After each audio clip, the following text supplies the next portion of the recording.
Déterminer la formule d'un composé ionique avec un ion polyatomique. Un ion polyatomique, c'est un ion qui va avoir une charge négative ou positive, dans le cas de l'ammoniac, qui va avoir plus qu'un atome ou un élément. On appelle aussi ces composés-là des composés qui sont ternaires parce qu'il va y avoir 3 éléments dans la molécule en entier. Si on regarde l'ion polyatomique, cet ion polyatomique s'appelle l'ion carbonate. On sait ça parce que c'est dans notre tableau des ions carbonates que je vous ai donné que vous allez avoir à l'évaluation sommative. Donc, on sait qu'on a ici du carbonate de calcium. C'est-à-dire qu'on a l'ion carbonate, CO3 2-, et l'ion calcium, Ca2+.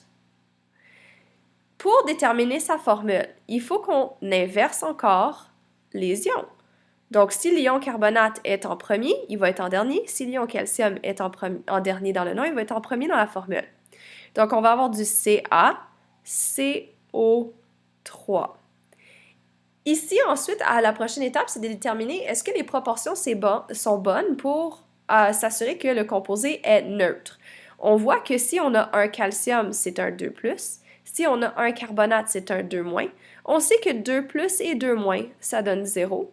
Ça veut donc dire que la formule du carbonate de calcium, c'est du CaCO3.